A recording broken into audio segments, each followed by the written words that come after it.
Guten Morgen Schweiz! Es ist wieder Abstimmungszeit.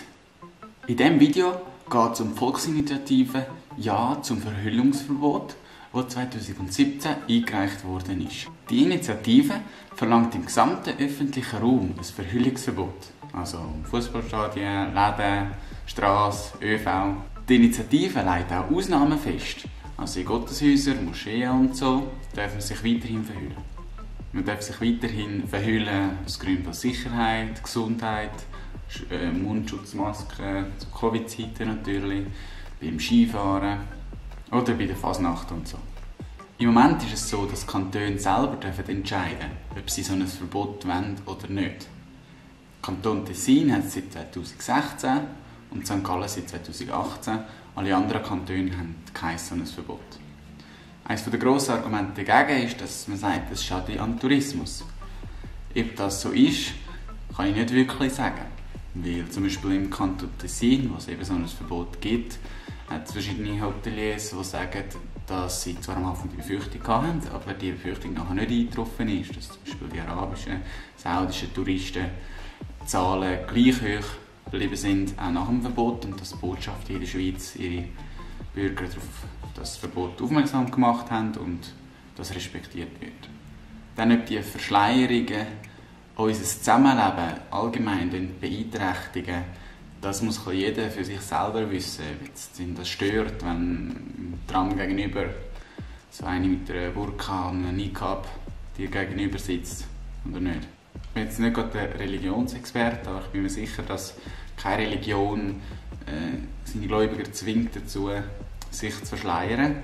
Ich weiss, dass gewisse Richtungen sie doch stark empfehlen. Ein Verbot würde aber kein Menschenrecht verletzen. Die Initianten sagen, dass das Verbot sich explizit auch gegen vermummte Personen, die kriminelle Sachen machen, richtet. Aber dort ist es ein bisschen, nicht, wenn du dann gerade etwas Kriminelles machen, ob du dann die kriminelle Aktivität nicht machst, nur weil es so ein Vermummungsverbot gibt, weiss ich auch nicht. Zudem sagen die Initianten, dass so eine Verschleierung wie ein Niqab oder eine Burka Symbol für Unterdrückung der Frau sei und dass das nicht in unsere Gesellschaft passt. Das finde ich ein schwieriges Argument, weil ich weiss nicht, wenn jetzt eine Frau gezwungen wird, so eine Burka oder Niqab zu tragen. Also erstens mal ist etwas zwingen in der Schweiz schon mal grundsätzlich verboten. Aber wenn es jemand gezwungen wird und jetzt so ein Verbot gibt, dann, weiss nicht, wenn es sowieso schon so, sage ich mal, schlimme Zustände sind, dann müsste die Frau wahrscheinlich dann einfach daheim bleiben, dürfte sich nicht mehr in der Öffentlichkeit zeigen. Aber eben, das ist nur eine Meinung, das weiss ich natürlich nicht. Auch da gibt es wieder mal einen indirekten Gegenvorschlag. Das ist so, dass wenn die Abstimmung abgelehnt wird, dass der indirekte Gegenvorschlag in Kraft tritt vom Bundesrat, wenn nicht dagegen das Referendum ergriffen wird. Der sagt, dass man das Gesicht einfach immer zeigen muss, wenn das zur Identifikation nötig ist. Also Beispiel im Zug oder so, wenn man das Ticket zeigen muss. Und dass, wenn man das nicht macht, dass man dann gebüßt wird. Genau, das habe ich am Anfang nicht gesagt, dass das Verbot natürlich nicht eingehalten wird man gebüßt. Ja, und das war es eigentlich schon zu dieser Abstimmung. Entscheid du frei, was für dich richtig ist, und stimm das ab. Ich finde, es ist auch eine Gefühlsabstimmung. Wenn es jemandem unangenehm ist, wenn es einem nicht passt, und er findet, das passt nicht in unsere Gesellschaft, dann muss er das so für sich abstimmen, ist das seine legitime Meinung. Ich finde, man sollte dann einfach das auch offen sagen und nicht sagen, dass man das abstimmt, weil man will gegen die Unterdrückung der Frau vorgehen will. Weil es gibt ganz viele Frauen, die das sagen, die wollen ganz klar das tragen. Die fühlen sich gut, die wollen das machen.